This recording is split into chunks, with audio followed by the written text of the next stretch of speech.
Okay, now I put a shadow under his face here, but what I also add, which you don't need to do, but I like to do, is put lots of wavy lines of Gene when he had long hair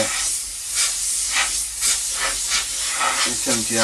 Like so, on the other side.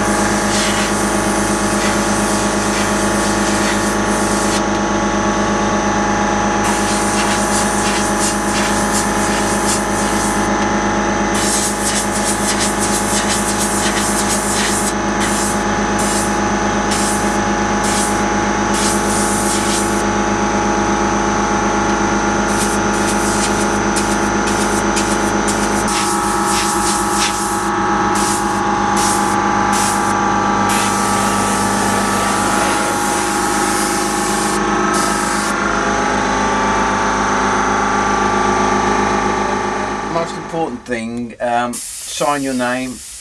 Obviously use your name, not my name, you know.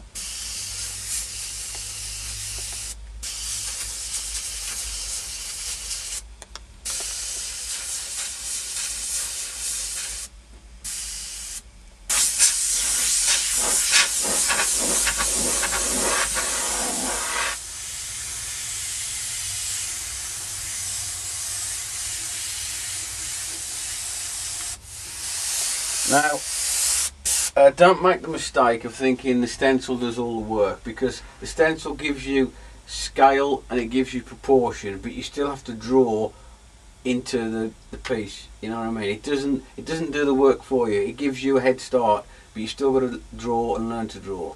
That's the most important lesson.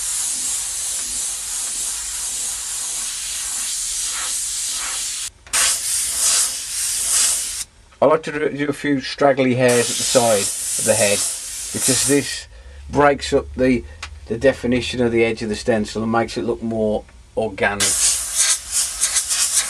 Well, that's my theory anyway.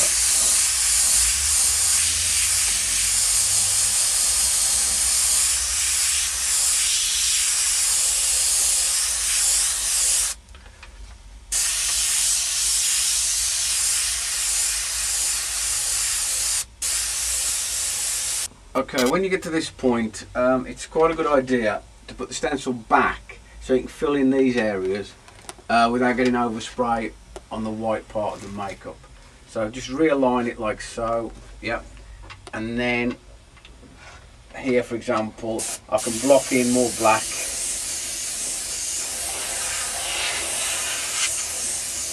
Without any danger of going on the white. There's a little tip to you use the stencil twice. It's not like you finish with the stencil and don't use it again. It's a useful way of masking some areas that need to be remasked.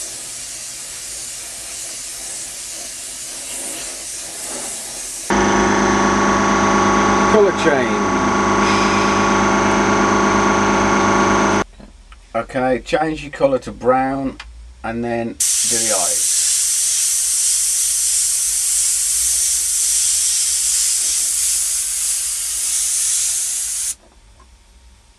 And then draw the teeth like so.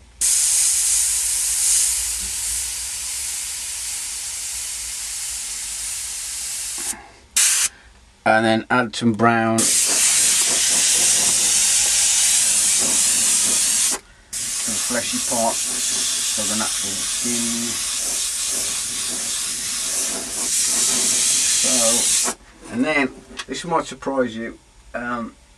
We add some tone, like so. Because don't fall into the trap of thinking that because the makeup's white, there's no colour.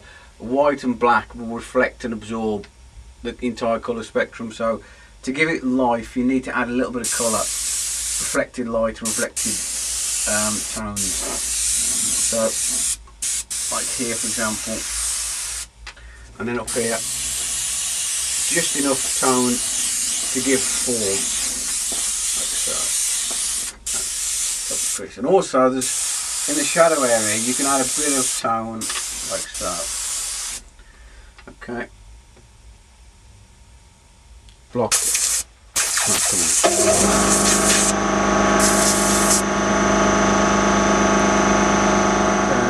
Use red.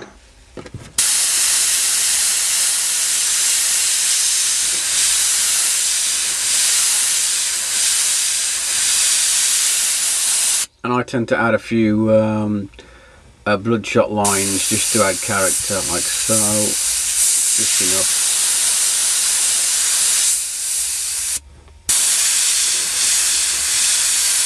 And then the other eye.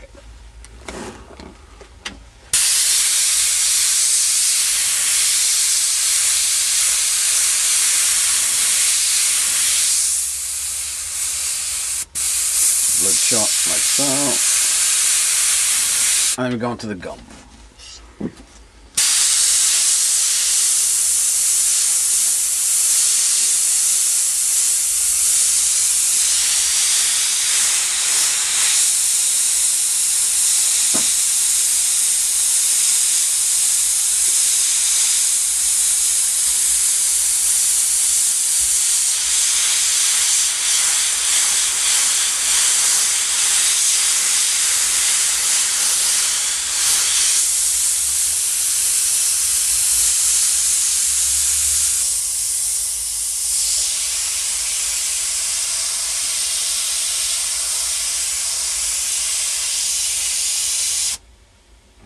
Okay, at this point, get some white acrylic and break out a paintbrush, a regular paintbrush, and then we're going to put the dot in the eye and some other reflected highlights. Now here, I usually put the dot at about 9 o'clock, like so, and then the other side, like so, whoops. And then don't forget, there's a lot of reflected light in the corner of the eye where all the moisture is. But then I also drag the brush like so across here to create the moistened front of the eye, like so, and on the other eye.